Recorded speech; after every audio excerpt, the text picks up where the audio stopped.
नमस्कार दोस्तों, एक बार फिर स्वागत है आपका सैम्पल प्रोडक्शन हमारे चैनल के ऊपर। तो होप सो आपने पुरानी वाली हमारी कहानी जरूर देखी होगी और अगर नहीं देखी है तो उसका लिंक मैं डिस्क्रिप्शन बॉक्स में डाल दूंगा, प्लीज जाइए और देखिए। चलिए आइए शुरू करते हैं हम आज की हमारी कहानी। चलिए शुरू करते हैं आज की कहानी। ये कहानी है जतिन अरोड़ा की और उनका जन्म 29 दिसंबर सन 1942 में हुआ था।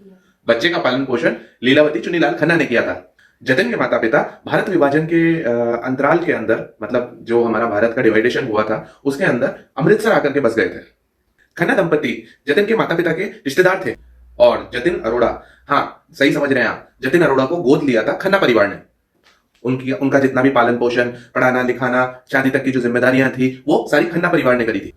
जतिन ने तब के, यानी कि हम बात कर रहे हैं काफी समय पहले की, तब उन्होंने गिरगांव, मतलब मुंबई के पास कोई जगह है गिरगांव, वहां पर सेंट सेबेस्टियन स्कूल के अंदर उन्होंने दाखिला लिया था और उनके सहपाठी थे रवि कपूर, जो आगे चलकर जितेंद्र के नाम से फेमस हुए।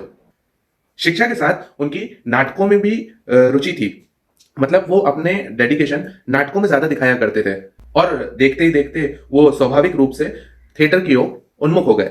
स्कूल में रहते हुए उन्होंने कई नाटक भी किए जिसमें कि उन्होंने कई पुरस्कार भी जीते।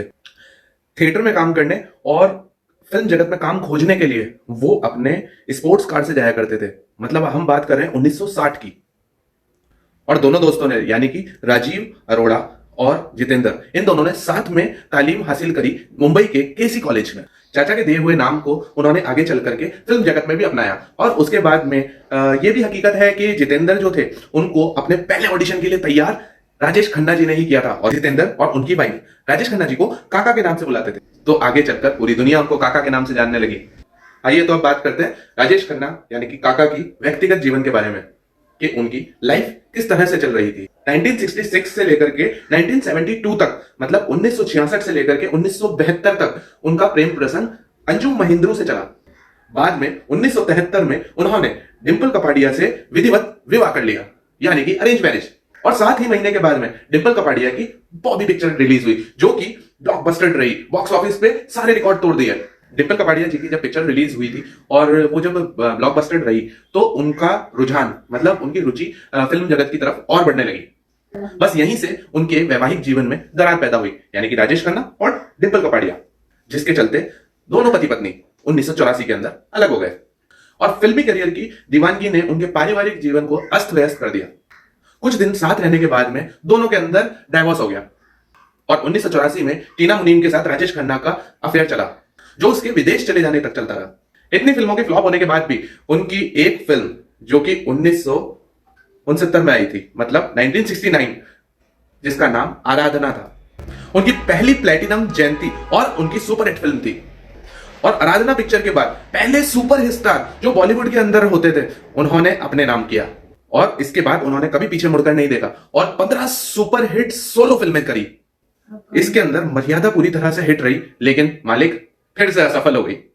और 1990 के दशक के अंदर जब काका और डिंपल कपाड़िया दोनों अलग अलग रह रहे थे तो 1990 के बाद में उनकी एक सहमति दिखाई दी कि वो साथ रहें और उनकी जो कटुता थी दोनों की एक दूसरे को लेकर के, वो समाप्त होने लगी थी। वो पार्टीज में भी जाने लगे थे एक साथ और एक साथ ही हर जगह दिखने लगे थे, मतलब अवार्ड फंक्शन में भी वो दिखने लगे थे साथ में और जो बॉलीवुड की रेड कारपेट पार्टी होती है उसमें भी दिखने लगे थे। और यही नहीं, डिंपल कपाड़िया ने लोकसभा चुनाव में राजेश खन्ना जी के लिए वोट भी मांगे और उनकी एक पिक्चर जय जय शिव शंकर में काम भी किया। 1990 से लेकर के 2012 तक दोनों साथ ही त्योहार मनाते थे। उनकी जो 2 बेटियां थी उनका नाम था ट्विंकल खन्ना और रिंकी खन्ना। रिंकी खन्ना एक लंदन के बैंकर हैं जिनसे उनकी शादी हुई और ट्विंकल खन्ना की तो आप सब जानते ही हैं, अक्षय कुमार से शादी हुई। इतने उतार चढ़ाव देखने के बाद में राजेश खन्ना जी परेशान हो चुके थे। फिर उनकी जिंदगी में आई मुमताज के साथ उन्होंने 8 फिल्मों में काम किया और सारी की सारी पिक्चरें सुपर डुपर हिट रही। राजेश खन्ना और मुमताज इन दोनों के बंगले पास पास थे और फिल्म जगत के अंदर दोनों की एक अच्छी पटरी बैठ गई थी। राजेश खन्ना जी ने जब डिंपल कपाड़िया के साथ में शादी कर ली तो मुमताज ने भी मयूर माधवानी के साथ में, जो कि एक फेमस बिजनेसमैन थे, उनके साथ में ब्याह रचा लिया। ये बात थी उनकी व्यक्तिगत जीवन के बारे में। अब हम बात करेंगे उनके फिल्मी करियर की।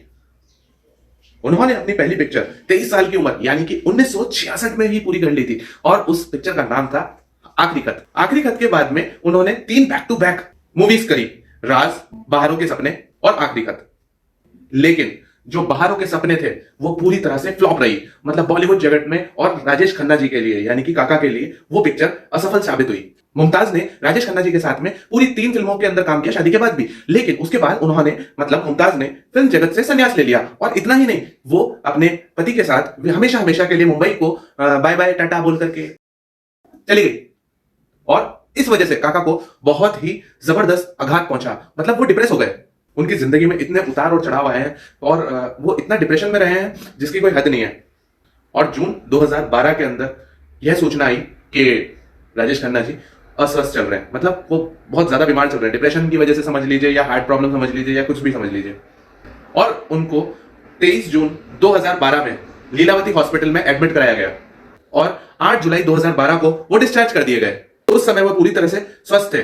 14 जुलाई 2012 को वो वापस से लीलावती अस्पताल में ले जाए गए और वहां पर डिंपल कपाड़िया ने मीडिया से बात करी और उनको बताया कि उनको निम्न रक्तचाप है, मतलब कि लो ब्लड प्रेशर, और वो उस वजह से बहुत ही ज्यादा कमजोरी महसूस कर रहे थे। और 18 जुलाई 2012 को यह खबर प्रसारित हुई कि हमारे पूजनीय काका इस दुनिया में नहीं रहे।